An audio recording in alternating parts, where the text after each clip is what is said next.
नमः शिवाय। पवित्र सावन महीने की कथा व महात्म 27वां अध्याय। ईश्वर ने कहा, अनंतर सावन महीने में कर्क तथा सिंह संक्रांति जन्य जो कुछ कार्य होते हैं उसे भी मैं आपसे कहता हूँ। कर्क संक्रांति से सिंह की संक्रांति तक सब नदियाँ रजस्वला हो जाती है। उस काल उन नदियों में स्नान न करें। समुद्र में गिरने वाली नदियों में स्नान करने से कोई दोष नहीं होता। कुछ महर्षियों का कथन है कि कर्क संक्रांति से दक्षिण दिशा स्थित भगवान अगस्त के उदय काल तक नदियां रजस्वला रहती है। ग्रीष्म ऋतु में भूमि पर जो नदियां सूख जाती है वे अल्प जल वाली छोटी नदियां तब तक रजस्वला रहती है। अपने आप जिन नदियों की गति बहाव 8000 धनुष 32 हाथ नहीं हो, उन नदियों में वर्षा ऋतु में 10 दिन तक स्नान न करें। उन नदियों को नदी न कहकर गर्त गढ़ी शब्द से कहे। कर्क संक्रांति के आरंभ में महानदियाँ रजस्वला होती है।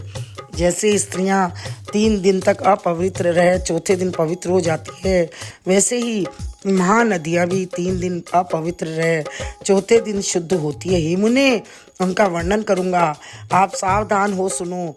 गोदावरी, भीमरती, तुंगभद्रा, वेणिका, तापी और पयोष्णी, ये 6 महानदियाँ विंध्य पर्वत के दक्षिण बहती है। भागीरथी, नर्मदा, यमुना, सरस्वती, विशोका तथा विस्तता, ये 6 महानदियाँ विंध्य पर्वत के उत्तर में बहती है।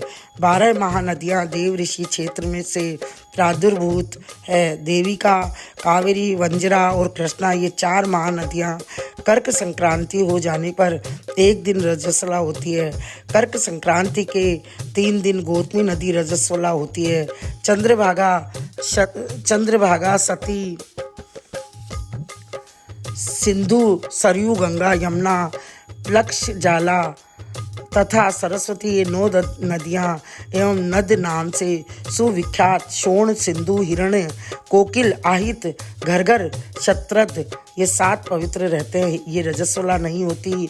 धर्म, द्रव्या, गंगा, यमुना और सरस्वती, ये सब काल में गुप्त रजो दोष वाली होती है। ये सर्वदा पवित्र है। जो नदी तट निवासी है उन्हें रजस्वला जन्य पाप नहीं लगता।